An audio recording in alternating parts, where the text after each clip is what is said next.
Hi. Good evening, everyone, and thanks for coming tonight. I know there's something a lot more important on the TV at the moment, a lot more exciting, and we'll probably have some fun for the next 4 years, depending how it goes. Anyway, welcome to the 27th KSUG meetup in Melbourne. Before we start, I just want to do the acknowledgement of the country. So KSUG Australia is respectfully acknowledges the traditional land of the Kulini Nation people, and we pay our respect for their elders, past, present, and emerging.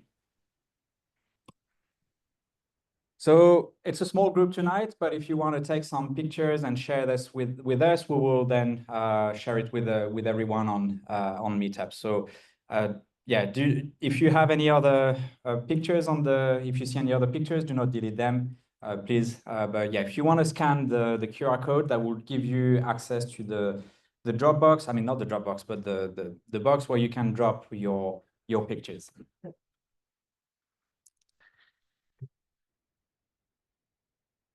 I'll let you.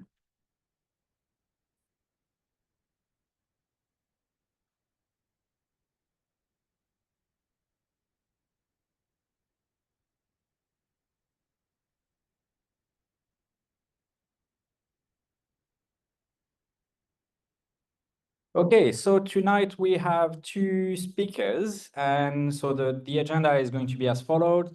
We're just going to do a bit of introduction and speak from Youngkang, our explanation from Youngkang. We have the two speakers, and then pay extremely good attention to the speakers, because at the end we have a quiz, and there's not enough swag for everyone, unfortunately. So we're just going to select the first two people who won, and we'll take the rest. And then at the end, we're just going to do a group photo with everyone.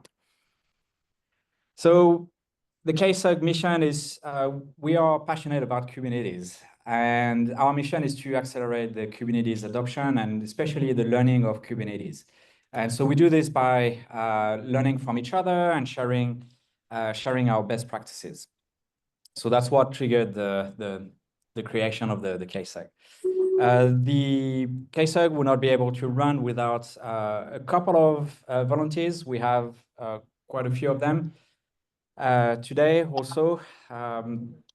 And the event will not be able also to run without our sponsors. So we thanks our main sponsors, which are the Cloud Native Computing Foundation and Code Cloud. For tonight, we have three sponsors for tonight, so which are AWS for the room, and Suzy and New Relic for the drinks and the swags and the speakers as well.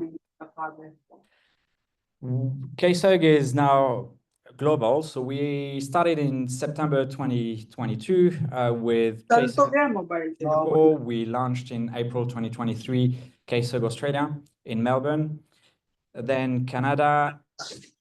This logos are not showing well on my screen. KSUG Australia in Sydney, Philippines recently, and coming soon we will have also India. So we're one of the biggest group, because we have like about 20,000 members within the entire community, spread it across 8 groups and in 7 countries. So there's more to come. For the next event, so all our events are recorded.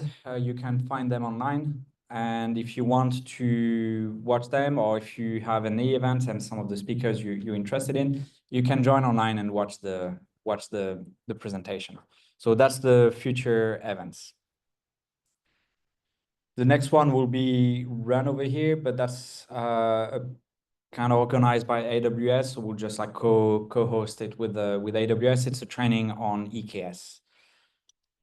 And Youngkang is here. So I usually introduces the Kubestronaut program, so which is a program that's been created by the CNCF, which recognizes the community leaders. So in order to get access to this, you need to pass 5 certifications, and then you will receive the Kubestronaut, and you will have a nice blue jacket. There's you have access to a bunch of things thanks to this. So some badges, you can have access as well to the Slack and mailing list, and you have some coupons to get a giveaway 50% for future certification. And you have 25% of 3 CNCF events a year, so which is pretty good. Australia is probably one of the, is it the biggest? India is so big. Yeah, apart India, we're one of the biggest. So there's 20 Kubestronauts over here. And I can't remember 12 of them, 18 are in Melbourne. 14 are in Melbourne, and there's how many of them in the room today? Who is Kubestronaut? So 3? Ooh. Yeah, so even in this room, we have quite a few Kubestronauts. We're ready to take off. So as I said, we like sharing and like speeding up the learning of Kubernetes. So we have for our members quite a few coupons that you can use to do some certification, do some trainings, and so there's the ones for this month. So if you want to take a picture, or if you're interested in doing some presentation or some training or certification, take a picture. You will have access to cheaper certifications and trainings.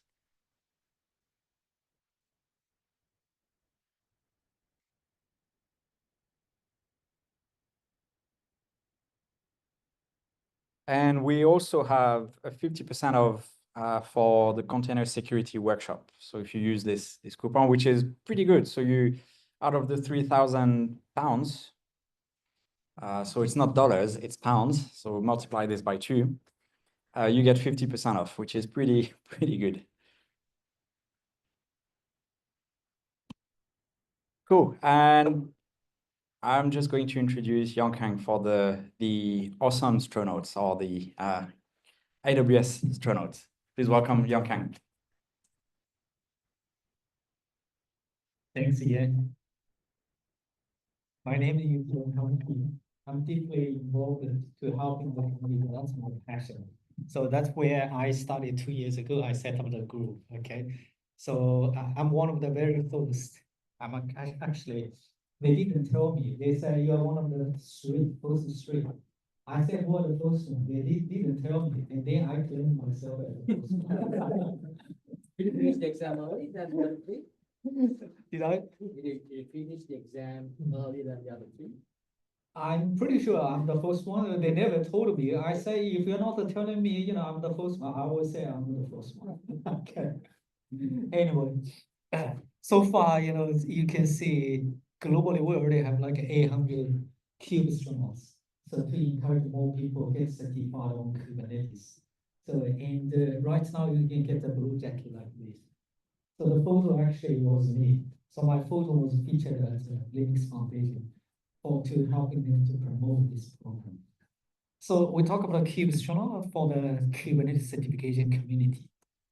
And I created this program for AWS certification community. I realized there is no such program like a Kubestronaut. So I created the program, it's called Astronaut. AWS, that's for the AWS certification community. And I created the LinkedIn page. So far, 2 months, we got 5,000 plus followers. And the Kubestronauts LinkedIn page also I manage, not the Linux Foundation, not the CNCF, I manage. So we're continuously growing every day 100 new followers. So anyway, I'm just trying to help more people get certified, not only on Kubernetes, but also AWS. If you want to join me to become an astronaut, to wear the gold jacket, I haven't got my gold jacket yet. So if you complete all, right now that's 12 AWS certification, you can get a gold jacket like this. Okay, hopefully in the next few weeks I can get my AWS gold jacket. Anyway, that's what I'm trying to helping our community. One thing I want to highlight is all the certifications, it costs you a lot of money. it's very expensive. CNCF, the CKA, CKAD, CKS, it's already $395, which is very expensive, but they are going to increase the price. Okay, I don't know when. So if you guys want to, do the certification, you better do it now. So there is already leaked news say we're going to increase the price like $50 on top of $395. That will be $445. Hey, come on, guys. Yeah, I'm sharing the discount code. You can save, but when their price increase, you can't save more. Okay. So I also encourage more people to donate their 50% off code. So far, we already helped like dozens of people. So that 50% off code can save probably half of the price. And the same thing for AWS. So if you pass the AWS certification, you can get a 50% off code. If you don't want to waste, you are not using it, why not donate to us? So far we already helped dozens of people from our community. So thank you. If you guys do certification, join us to save money. And you got a discount code, share with our community to help more community members. That's all I want to talk about. Okay. Thanks, Ian. Back to you. Yeah. Thank you.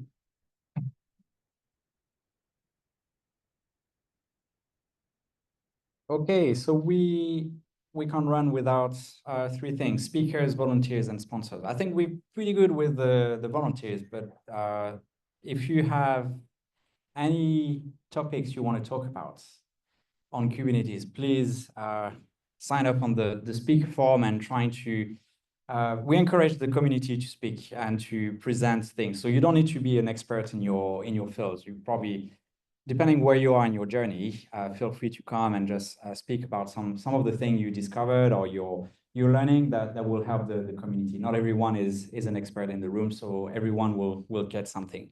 And we're always looking for sponsors for future events. So if you're not New Relic or Suzy tonight and you want to sponsor for future events, please sign up as well. And we are present on all the different platforms, so LinkedIn, Twitter, and Telegram. So if you want to follow us and join and see the latest news, scan the QR code. Okay, so tonight we have two speakers, and the first one I'm going to introduce is Latish, which is going to speak about how to secure Kubernetes with a new vector prime. So please welcome Latish.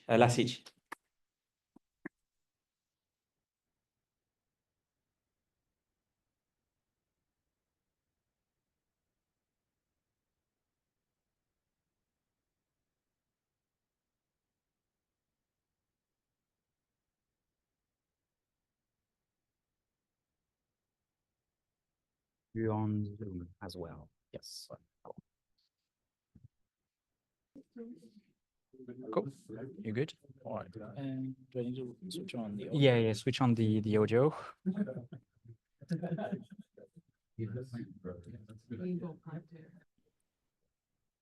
Can you hear us? Yeah. All good. Over to you.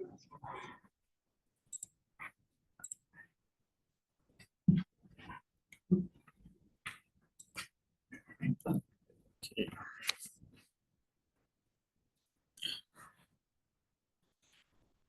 Hi.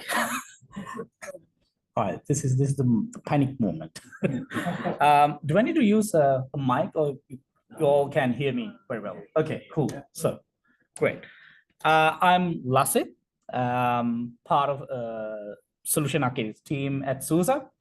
And it's great to be here with all of you and speaking here for the third time, Yankan, and we did it in Sydney as well. So it's good to be here and be part of the community and help the community. So thanks, Santi, for getting us in with Yongkang and getting everything set it up for us, even the lovely food. So I spoke about a security solution, a tool, a product that we talked about at SUSE 1 year ago. And I thought, okay, it was just more or less about slides. And this time I want to go to like a sort of a demo, right? It's not going to be deep dive, talking about certain things, but it's just to show you what this tool, the product is all about, right? So no more slides in here. So it's just me doing this, sharing the screen and everything. So the tool that we talk about is called NuVector, right? So SUSE acquired NuVector in 2021, right?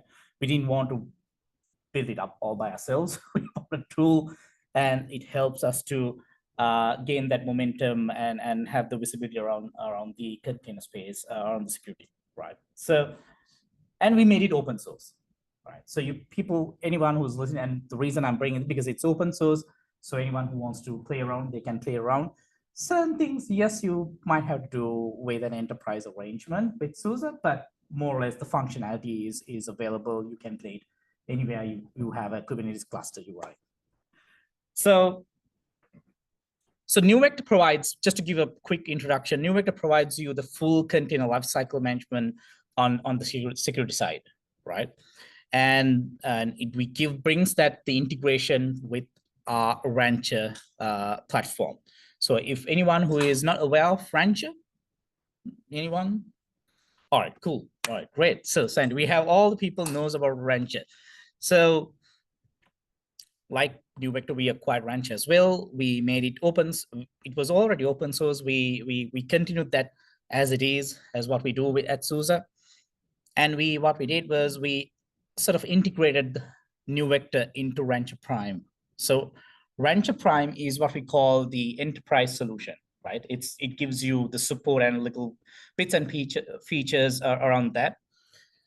And then NuVector also we call NuVector Prime. So I'm not going to go down that path. This is not a product selling thing, but I just want to give you a highlight about these two products can be integrated and have it in a single dashboard, right? So with that introduction, I'm just going to dive into my Rancher Prime environment. This is a demo environment. It's not like a production cluster environment that I've got multiple clusters running. So yeah, it's only one cluster. So let's log in. Now, as you log into Rancher Prime, you can see two clusters, the local cluster and the another cluster, which is NV-AWS-C1, which is, of course, a cluster running with 6 nodes, 3 masters, 3 worker nodes, right? They're all running on AWS, even the local cluster, my demo environment. And I've installed RK2, the Rancher Kubernetes engine, with Kubernetes version 1.29. So let's dive into our cluster. Now, in this cluster, I've got, as I said, I've got 3 worker nodes and 3 master nodes, and I've installed, I think I'm going to make connection.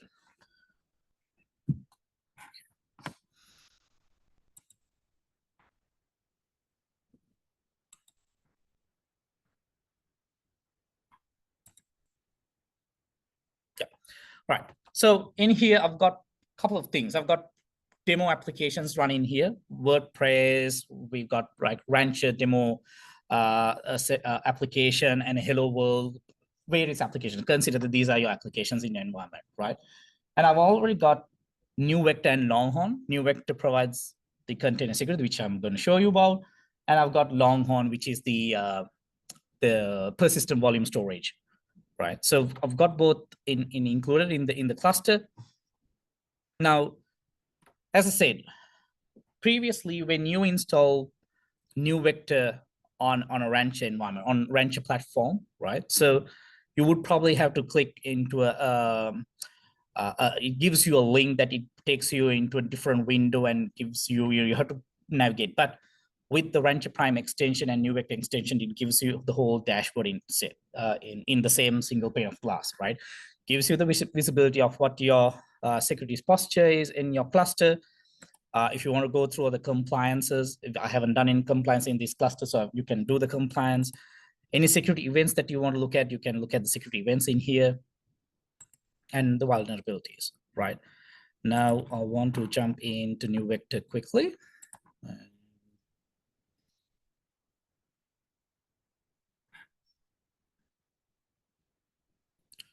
Right. So NuVector provides both supply chain security and the runtime security, right? The supply chain security, the general, when you have a known vulnerability, you scan against them, or you do a check on a particular database and say, yeah, I've got a vulnerability, I need to, remediate or fix that.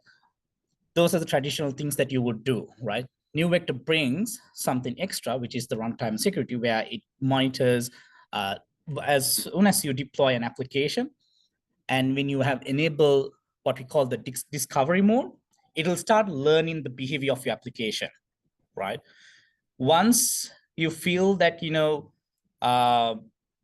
want to bring it into a monitoring mode, which is basically alerting, right? If there's a security vulnerability that you want to look at, what that vulnerabilities are look like, right? You want to learn, all right, are there any, things that we need to fix in your code or in your application?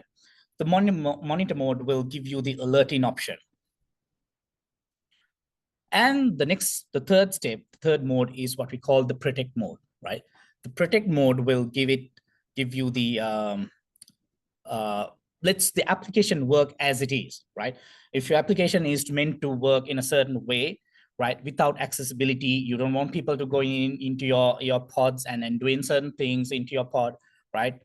You want to make it secure. So protect mode means it'll be as it is. You won't be able to do anything else. You can't open anything. You can't do, manipulate anything on your container or any with your application, right? So these are the three modes as part of Zero Trust from NeuVector that we provide, right? So I'll go through. I'll show you what it looks like step by step. So NeuVector provides you a network activity, like a topology, giving you all the details. So let's get this. Okay, right. So it'll tell you the node details. For example, you can see the nodes in here. You can expand them and see, there are three nodes and 3 worker nodes. You can see all that information. You can go into details of the node from the dashboard itself, right? I'll collapse. And you can see all the node port, the containers, all this information can be seen from the topology view or the network activity view, right? You can see certain red dots, you can see certain orange dots. So these are actually, the status of those environment. For example, if I want to do a filtering, I can just say do a filtering and focus on the demo environment. So I've created a namespace called demo, so which has my WordPress application, the hello world, and the Rancher demo, right? Now, if I just check on the WordPress, I can go into details from the view itself, right? Yeah, and it gives me a very basic high-level overview of what that pod or what that application looks like, right? It gives you the ID, the image details, the namespace, the vulnerability status, and all that information. This is one way of interacting with your application through NeuVector, gives you a holistic view of your security posture. Or if you want to go into detail, like in the platform level or at the namespace level, or you can go into the node level, right? So in the node level, you can actually check for compliances, for example, right? Because compliances plays a huge role in every organization, and based on your organization, you might want to, restrict yourself into those compliance requirements. You can do those things, even at the container level. So I can do a filtering. So it'll tell you generally what the compliance level of those of the container. Any vulnerabilities available, like what are the vulnerabilities exposed in this application, the container, it'll give you all that information. If you want to understand what CV means, you can click, you can see what that CV really means about. You can even look at the process level details. So there's various information that it provides. So all this information is extracted or learned from the discard mode. The moment you deploy an application, NeuVector starts pulling this information and putting it into your dashboard. So it will give you, you don't have to feed them manually all that information. It'll learn what the processes look like. It'll learn what the services are running, for example. I'm trying to see if I can, one moment.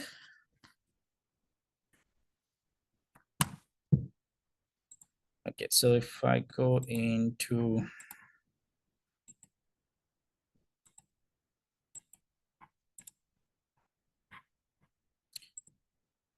you can even add registry. So in here, I haven't added registry. So you can add your private registry or public registry, whatever registry you're using. So you can do the scanning at the registry level as well through NeuVector. So these are some of the things that you can do. There's one thing that I want to show you. Let's see.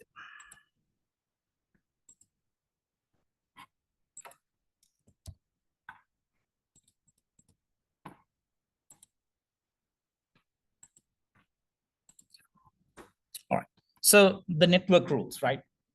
Again, NeuVector will pull all this information from your cluster and tells you what are the network rules of this cluster, right? You can add any other network rules you want to have it into the system, right? Whether it's action, whether it's allow or deny sort of rule. And then you can see the port details. You can see where it's running. So for example, when I look at Hello World demo, there are certain application or ports that's been allowed by. All these things are being learned by NeuVector for this application. You can create response rules, right? Again, if there is an action that you want to take against a certain thing, you can create response rules. There will be DLP sensors, WAF sensors. So I have enabled for the sake of showing you guys, for example, the credit card sensoring for this application, or you can even enable the WAF sensors, right, on the NeuVector itself, right? So I just want to give a high level. I want to keep it more casual just to showcase what this looks like, right? I can bring up slides and talk about things, but it's not what we want to do, because you guys can download, install on your, it can be your own clusters, right? It doesn't have to be in an organization, because you can't do that. It's a problem with your security, right? So you can test and see what it gives you, what it learns, and play around, because we have the documentation available so that you can read them, and it's easy to install on your Kubernetes. It's a Helm chart, if that's simple as that, right? So play around.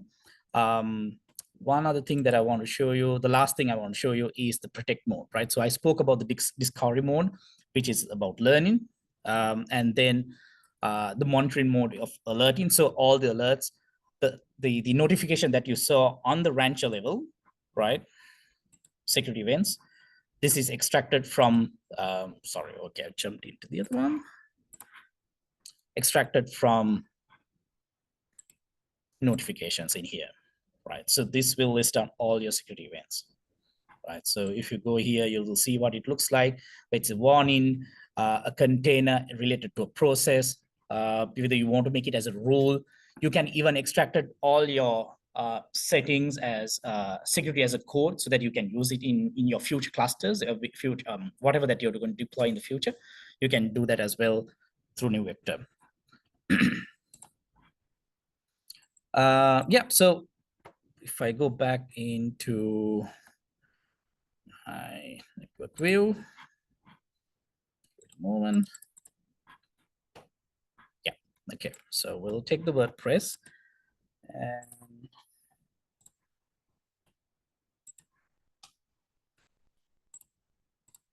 right, so you can see I can basically access the pod, right? I have no restriction. It's all, in discovery mode, right? Now, the moment I can run a simple Linux command, right? Like an ls, nothing big, right? So I can access the pod. Now, the moment you put this container, this application into protect mode, you can see it turn green, right?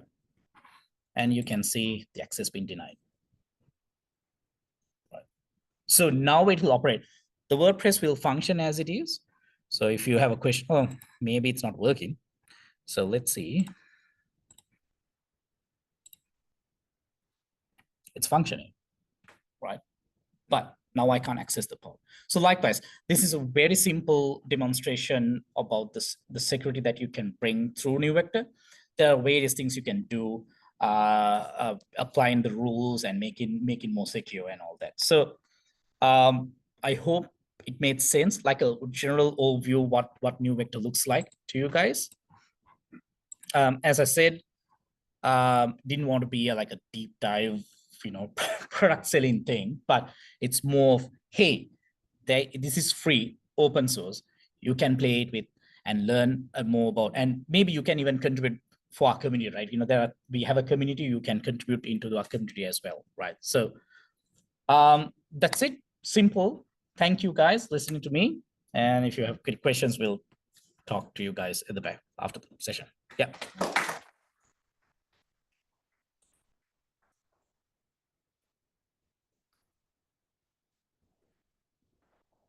Later. Yeah.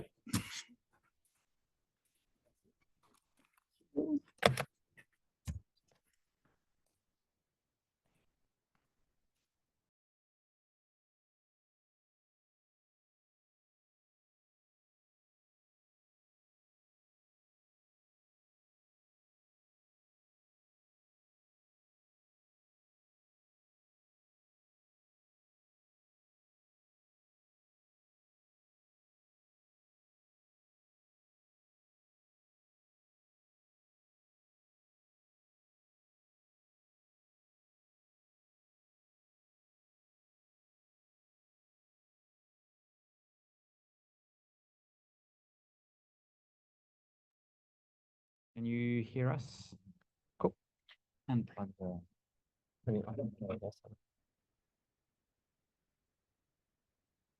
Over to you, Sam.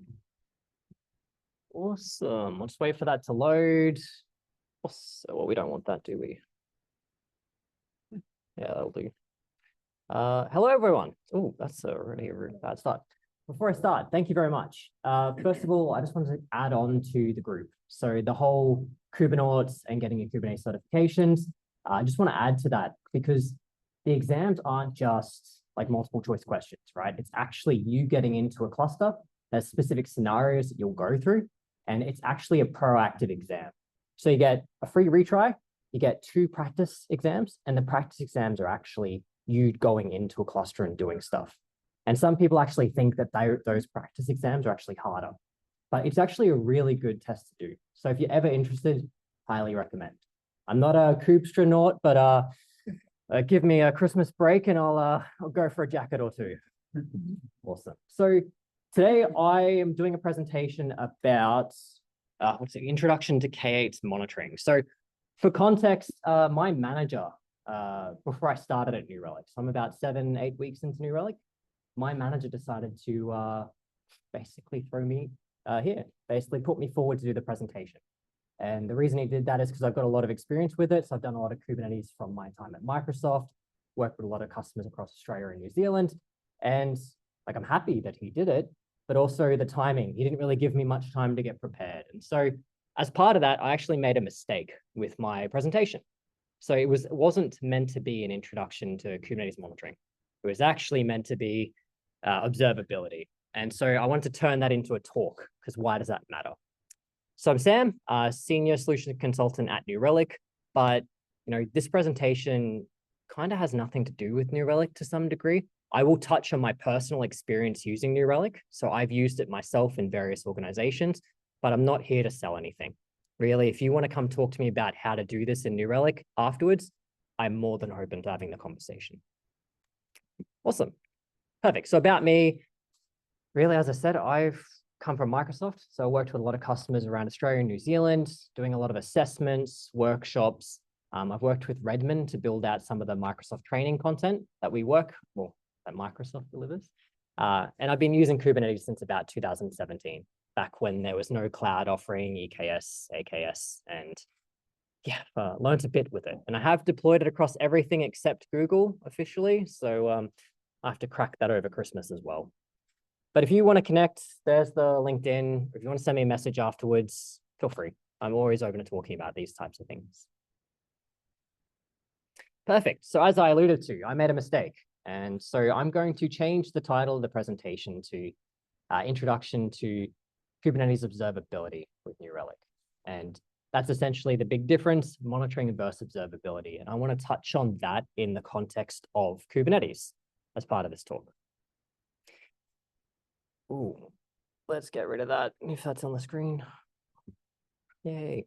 Perfect. So what is monitoring versus observability? So monitoring is essentially tracking a predetermined data point. So for example, in the Kubernetes sense, the number of pods running in a deployment, right? Observability, and this is my kind of butchered definition, but observability is having enough insights into that system to ask a question.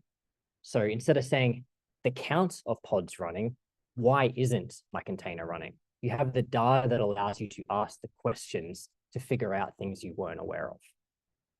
That's my, and we'll go a little bit further into that, but it's probably better definitions really. So to do this, I wanted to display how I see a cluster. So from my experience, this is very simplified view. We're not going to go into the different architectures, the node, the high availability, all that other stuff. But if you're thinking about Kubernetes at a really high level, this is at least how I see it. And for those who haven't heard about Kubernetes, we're at a user group, I will just touch on it. It is a container orchestrator. So to me, overall, the goal of a container orchestrator is to run a container, right? We're orchestrating the availability. We're health checks. We've got self-healing aspects. We want to run a container. And usually a container has an application in it. So really, the whole point of this is to make sure that we can host applications that are highly available, distributed, and they can run on different clouds, essentially. So the whole point of Kubernetes, to me, is to run an application to some degree.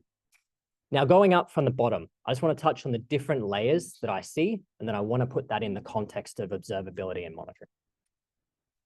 So we're going to start with the supporting infrastructure. Again, this is my view on Kubernetes, but you always need something that's going to run it, right? It doesn't matter what application, what cloud. And in our example here, we've got the supporting infrastructure as Azure, AWS, the public clouds. But also Kubernetes does run on premises. And it can run anywhere, right? But when we talk about the telemetry that's available for them, some of the key ones there are audit logs. Now, some people really don't utilize them as much. And I think that's my key finding from doing all these workshops with Microsoft is those audit logs are fantastic. Who changed what? Who patched what? What changed in my environment? I think there was a study from Microsoft that identified that for the last few years, 40% of their outages were related to them making changes on their own system. And so being able to identify changes that are happening is really powerful. So don't sleep on cloud logs.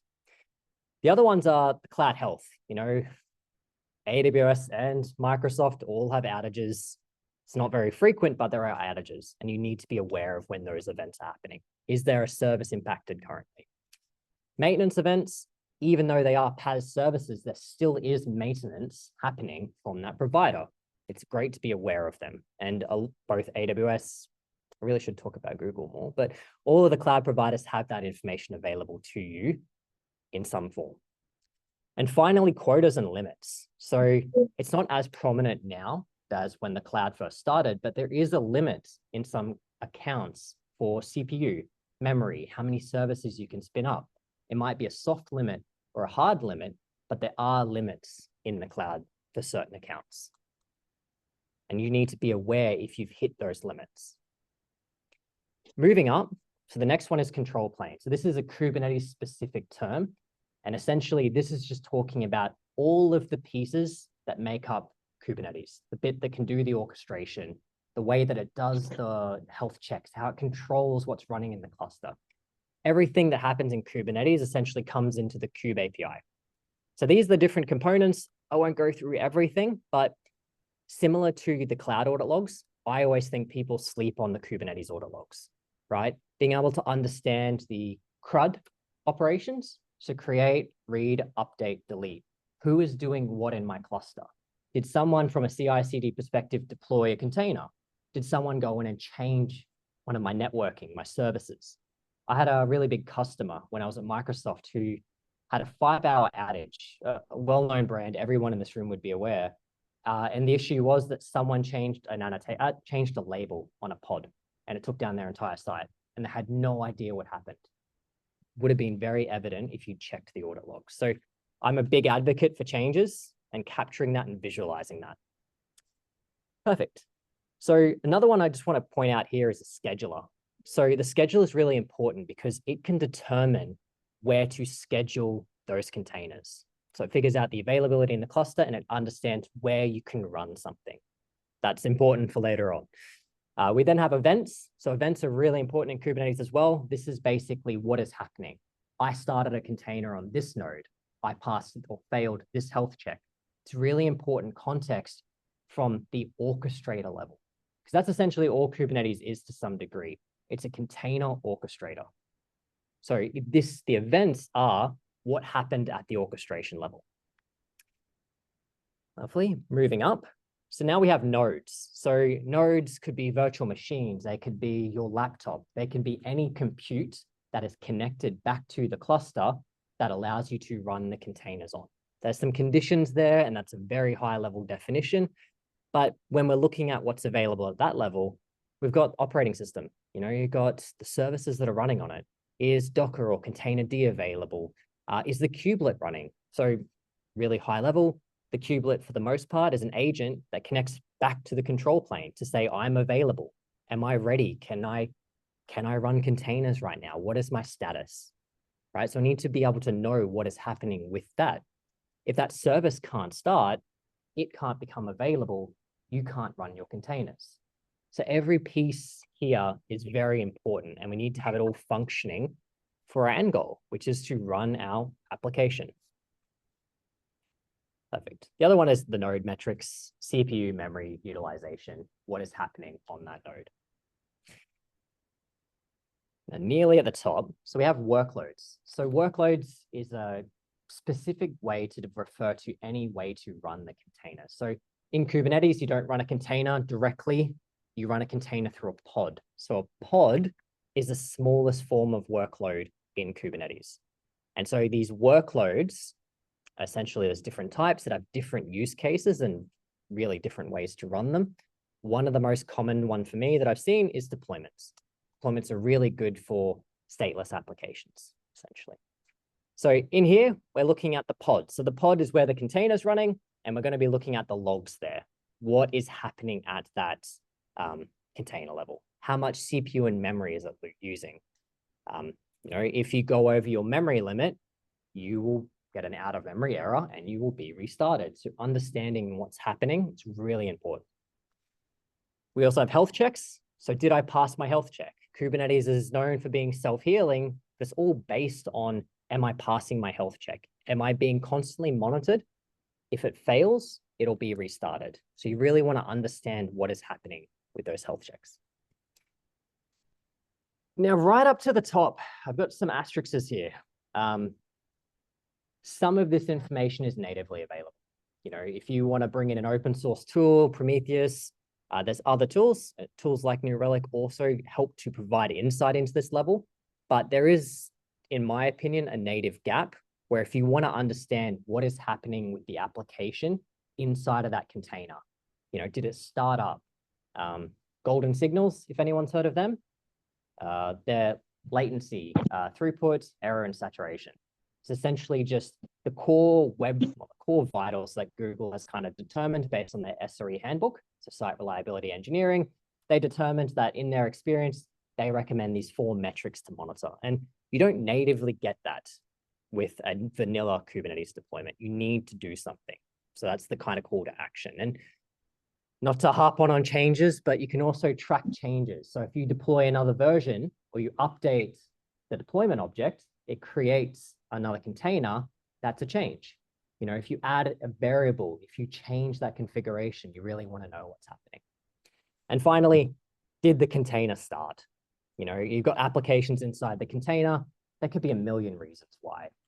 I couldn't talk to my SQL database. I couldn't talk to another dependency. I just didn't start in general. There's a lot of different reasons, and we need to know what's happening. Cool. So let's run through a scenario where we trigger an alert. So this scenario is specifically about a monitoring alert. So in my example, I'm saying select the count where pods are not running. So find something that is not running. And if there's something that isn't running, I want you to call Reese on call. Basically, get your on-call engineer to respond and action it. Right. So in my example on layers, we've got the workload. So my alert is looking at what's happening on that pod. So let's say it triggers, right? So I have a pod or an application that is no longer running. It's not healthy. Well, the next question is like, well, where is it? What's wrong? Like I got an alert telling me something's wrong. I've been called in the middle of the night. I now need to answer those questions.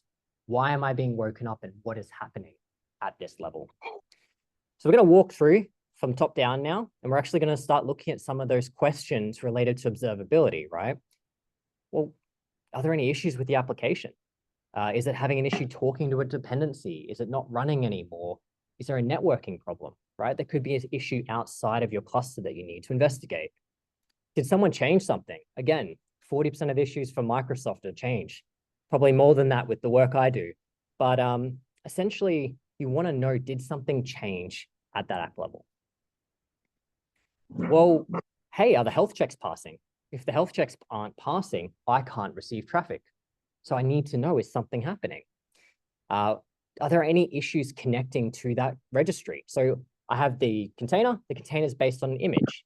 If I can't pull that image or if I can't connect to it, I have an outage. And again, another example from my time is I had a very large customer who had about 8 hours downtime because they couldn't pull an image from a public registry, right? So that's one of those call to actions to always bring them into your own registry. Because if the public registry is offline, you could be offline and impacted. And the other one is the pod running? Kubernetes is really built on state. Am I running? Am I pending? Am I waiting for resources to be available? The state, or the status, sorry, gives you insights into what's happening. Oh no, what's that? Oh no. Oh, I think that was a bug. Oh, we just skipped one.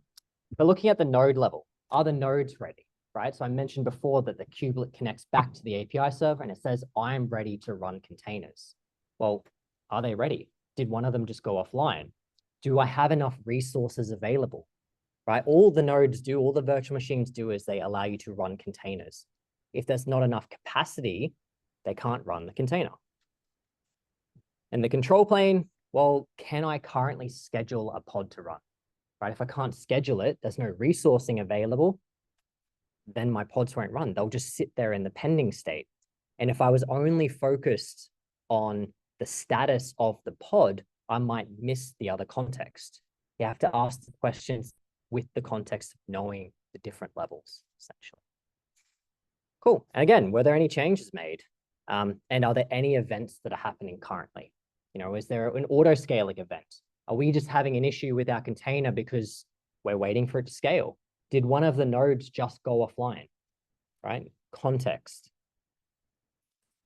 And then finally, right down to that supporting infrastructure level, well, are the cloud services healthy?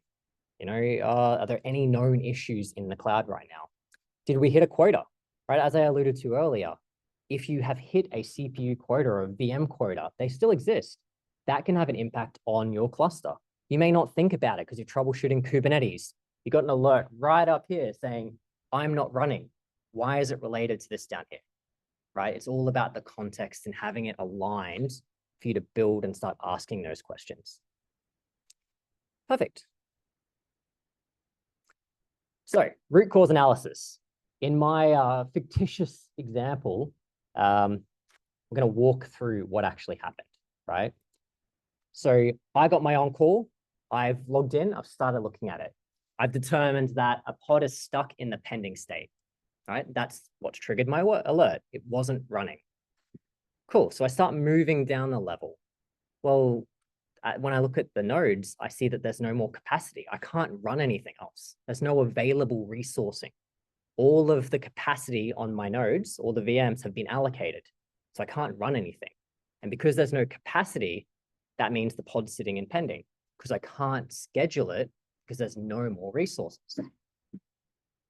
Okay, well then we can confirm that. Scheduler says unable to schedule nodes. Well, why is it unable to schedule nodes? Now, depending upon the cloud, there are levels of integration and you might see it by now, but, well, sorry. But in my example, I hit a VM quota, right? And this happens more often than you'd think. Whereas you've got a new system going into production, new AWS account, or a new Azure subscription, you didn't bump the limits. And it's something that's completely outside of Kubernetes that directly impacts you. And that's why you need to have that insight across your entire system. Great. Now, the other cool thing about observability is it's not just about MTTX. If anyone's heard the term, mean time to resolution, mean time to detection. It's not always about that, right? I love the next two slides actually personally, but trying to hammer home that observability piece is observability is not just monitoring, right? Monitoring is a piece of observability. You continue to work on it. You figure out what you want to monitor. It's essentially monitoring is what I know I want to look at. I'm observing it. But observability is a lot more than that, right? It may allow you to ask questions in the future, diagnose things, anticipate, become predictive rather than reactive. And the other cool stuff is it actually allows you to do a lot more than just alerting, right? If you're using a proper observability tool, you can actually start to become proactive. If anyone's interested, there's a thing called the Observability Maturity Matrix. It's a 3-level thing. It's publicly known. New Relic came up with it. It's really worth looking at. And essentially, it just talks about the different levels. But instead of just buying a tool and using it when there's outages, what if you could start using it for optimizing your applications? What if you could use it to save money? We ourselves use New Relic. We run on Kubernetes, right? We use our own tool to optimize our own costs. And there's some internal stuff about this, but you could use this to look at how your pods are being used. Are they overutilized? Are your nodes properly utilized? It's no longer just about reactive monitoring. You should use the most of these tools. So my last two slides, really, I am from New Relic. So what is New Relic, essentially? So it's a cloud-based software as a service. It provides full stack observability. So that's the ability to look at something from browser, so the user clicking inside that browser, all the way through to the virtual machine and the cloud where that server is being run from, right? You can see everything from the click down to the call to the database if you need, right? It's the ability to see all of that connected in context. Great, so New Relic is an industry leader for observability, last 12 years. And we actually have a lot of open source integrations. We've donated Pixie, which is an open source tool to the community, integrations for Prometheus, OTel, all out-of-the-box Helm charts that you can deploy. One of the things I think I'm most proud of as a New Relic employee is you guys can actually go on to, I think it's New Relic University. There is public credentials. They're available for you. And the idea there is that you can go on and look at our tool. You can go in and look and explore New Relic yourself. You don't have to come to us and there's no demo wall. If you want to set up your own account, we actually allow you to set up your own account. There's no credit card. Get 100 gig free ingestion or something, but you don't have to give us any credit card details. We will let you set up an account. And if you don't want to set it up and get the data, you can go to the university and use those credentials and see the product and investigate it yourself, right? But yeah, look, if you're interested in learning more, please feel free to reach out. Very happy to talk about it. New Relic does all the things I just spoke about. And the coolest thing is it's in context.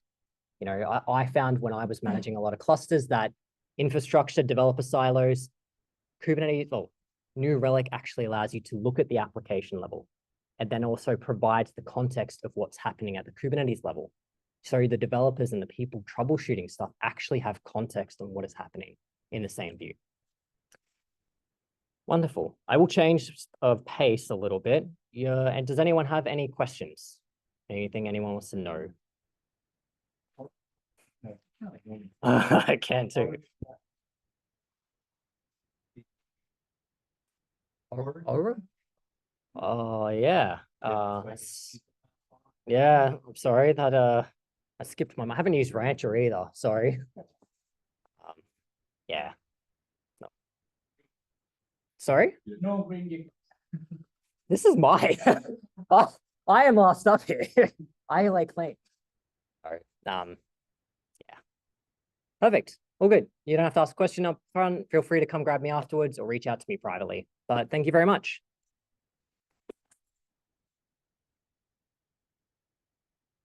Thank you, Sam.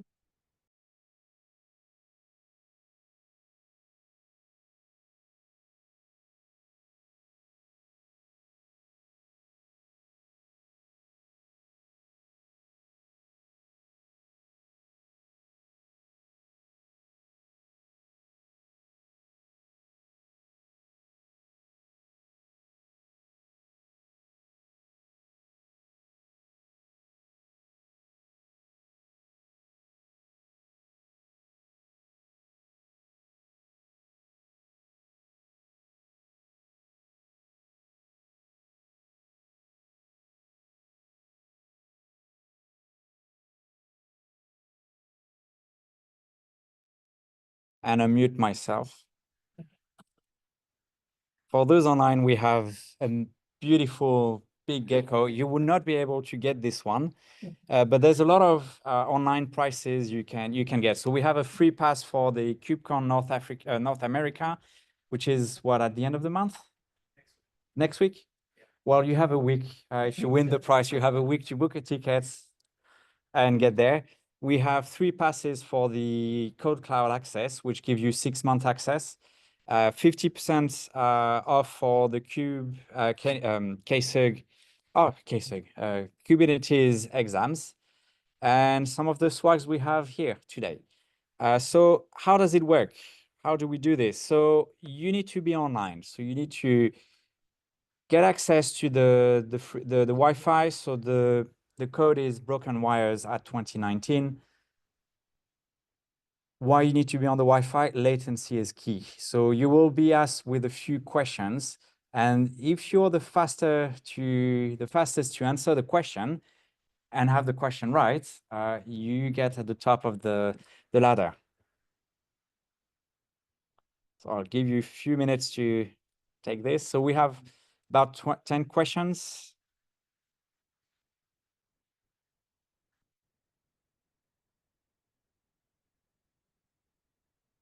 So if you want one of the gecko, you need to be on the first or second position. No pressure. I hope you paid attention.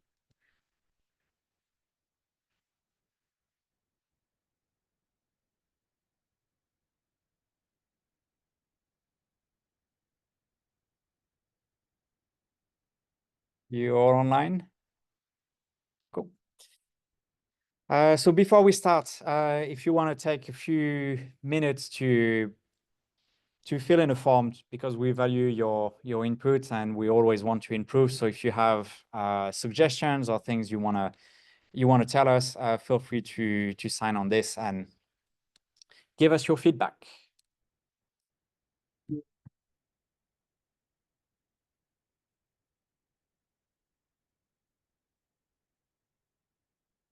Okay. All right, that's where the panic is. How do I get access to the... I've logged in, but it's on another window.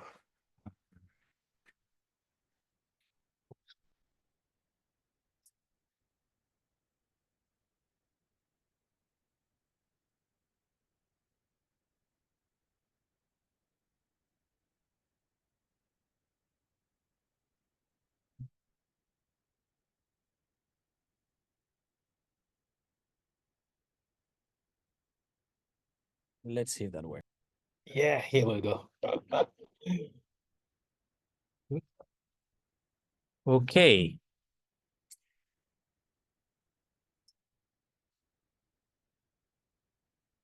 So please scan the QR code, register on this, put your name, and then the quiz will start.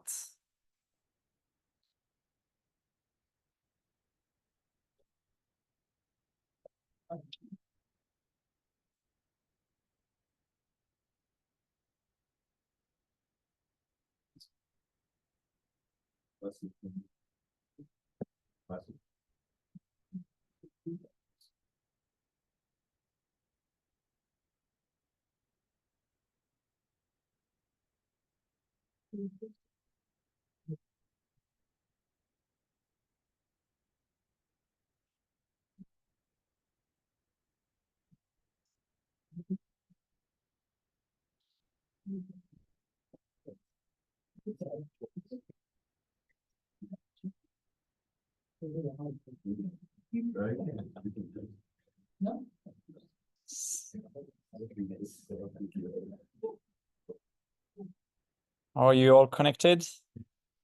Refresh the participants and see how. Well, refresh itself automatically.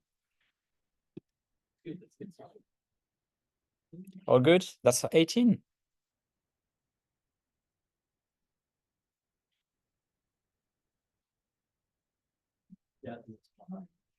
Yeah, there's 2 more at the back. No, you're not participating? Oh, you already had too much prices. All right, let's get started. So, ready? Drum roll. First question. 4, 3, 2, 1. And there you go. Which of the below is not a valid telemetry source from your control plane?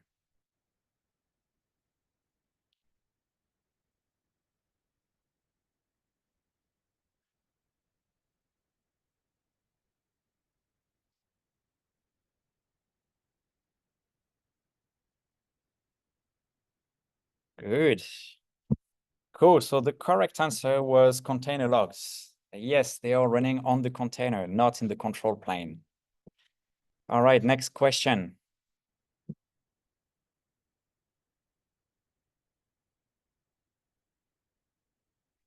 Why is it valuable to collect Kubernetes audit log for troubleshooting?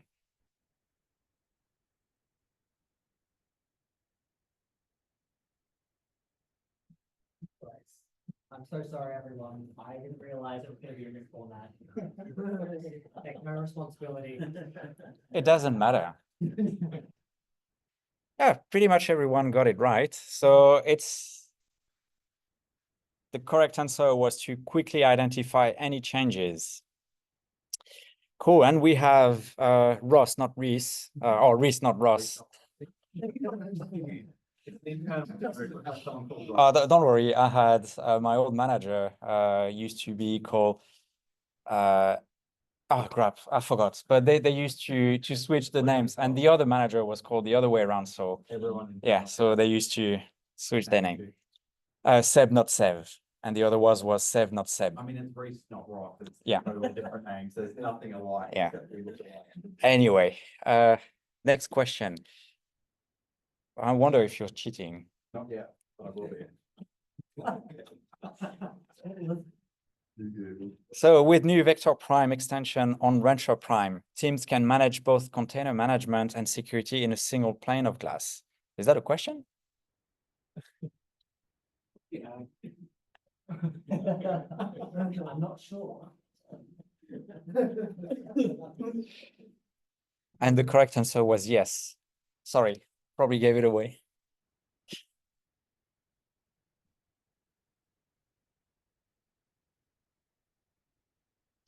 At a high level, what are the Kubernetes architecture layers? Ooh, interesting.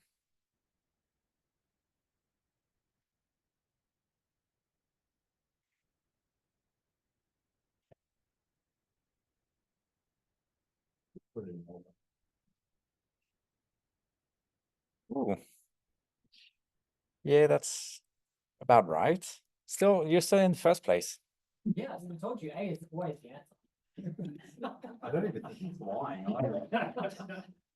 They are randomized. So what is observability? If I get this wrong, yeah, I don't know. Anyway.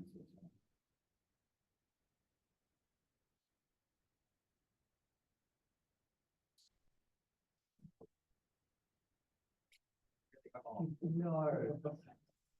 Cool.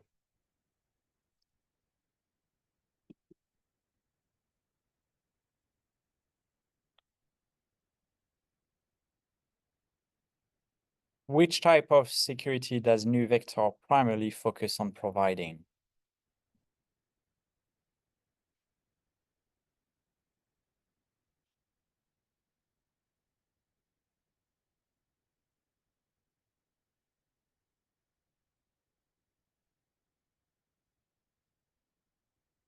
Really good. Runtime security and supply chain. Hey. Okay, 3 more questions to go. I mean, 4 more questions to go. Does Kubernetes provide native capability to collect telemetry from the application? Ooh.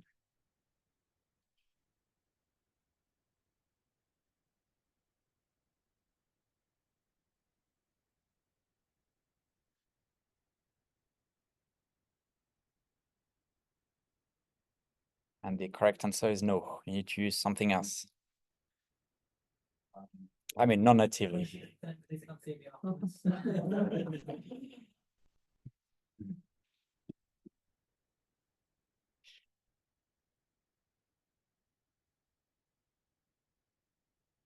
What are the 3 primary modes of operation in NuVector? I hope there's no order for this one.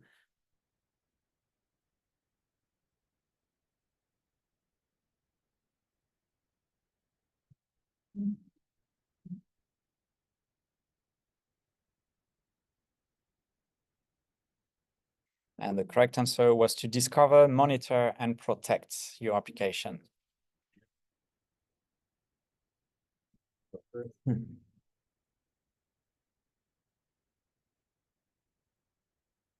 Which key feature does NuVector provide to secure the software supply chain?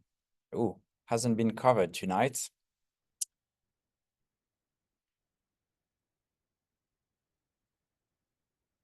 I mean, partially.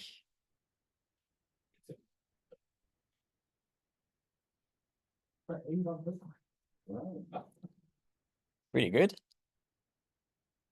Ah, you're not leading anymore. What? Yeah, no, you're in 2nd position. Who is hat? All right, last question. You need to be the fastest. All right, NuVector supports container running on-premise, on-prem only. Yes or no? Just to give away, someone's counting again 30 seconds. I don't know.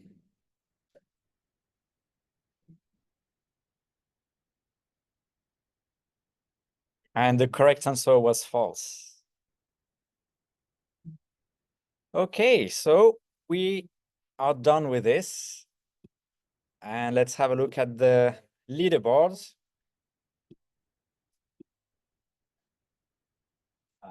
Whose hat? It's not me, I'm raising.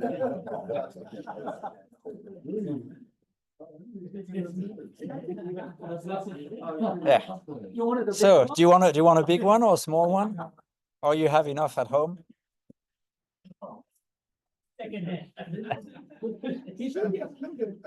Or do you need a there's a pair of New Relic socks. You wanna have? Yeah. No, we'll. It's okay. Okay, so in second place, Reese, not Ross. Congratulations. Yeah,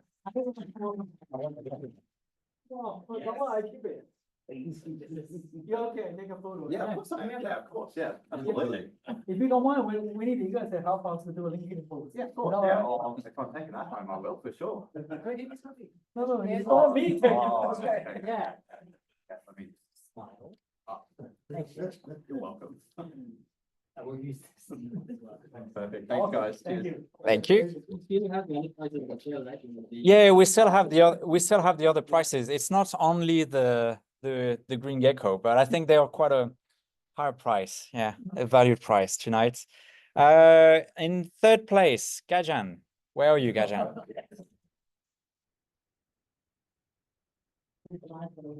Oh, very good.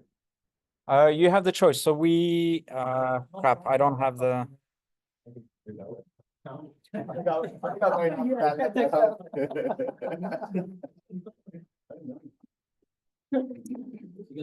Code cloud, 6 months. Yeah. Yeah, Yeah, I'll get that one. Yeah, Yeah. I'll get that one, yeah, that's good. You need go Yeah. to the cloud exercise? Yeah, yeah, Okay. I'll do that, yeah. Yeah, take a photo. Yeah,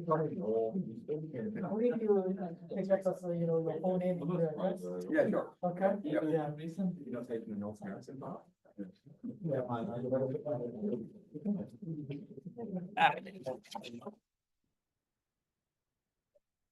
Thanks.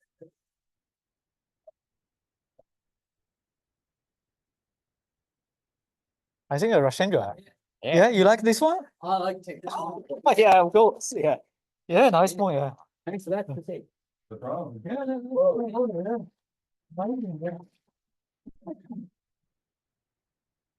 by the way, he's also one of the very first cubes. Congratulations. Congratulations. In fifth place, Bastab. Congratulations. You take the code card access. Cool, awesome. Take a picture and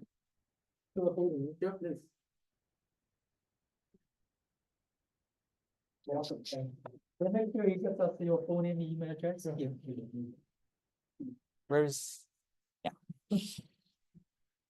In sixth place, Andrew. Where is Andrew? Congratulations. What do you want?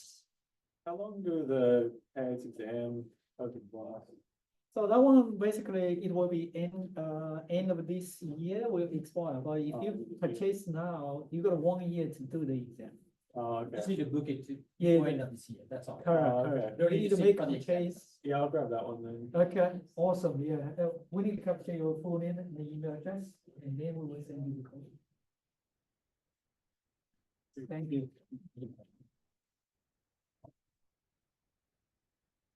Cool. And then we have Pukao. Where are you? What do you want? Yeah,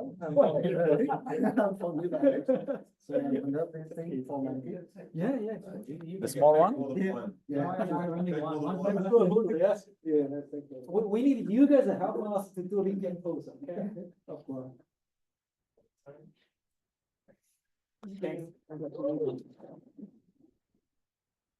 Then we have Hovey. I don't know how to. Congratulations. What are you after? Is the good plus available? That's the Yeah. last one, yeah. Okay. Yeah, yeah. Okay. You wanna take one of these? as Yeah. well? Thank you. And mute. So we're gonna all code cloud access go, and we still have 50% of the code. If you're going to do the Kubernetes exams. In the plus a bunch of these flags of someone who really. Yeah, everyone talking to the. Yeah, we make sure everyone gets Make it. sure we take them before you go there. Flying out, flying. We don't want to carry them back. We really don't. Yeah, please take the posties as well. Who is next? The next one is Lokesh. Where is Lokesh? Ah, congratulations.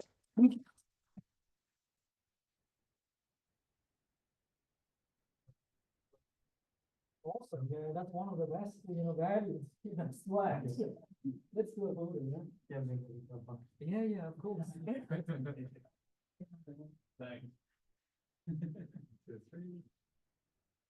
Hold on, one more capper as well. Yeah. Another.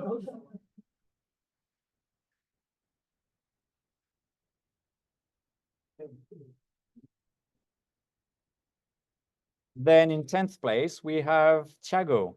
Where is Thiago? Oh, you already have everything.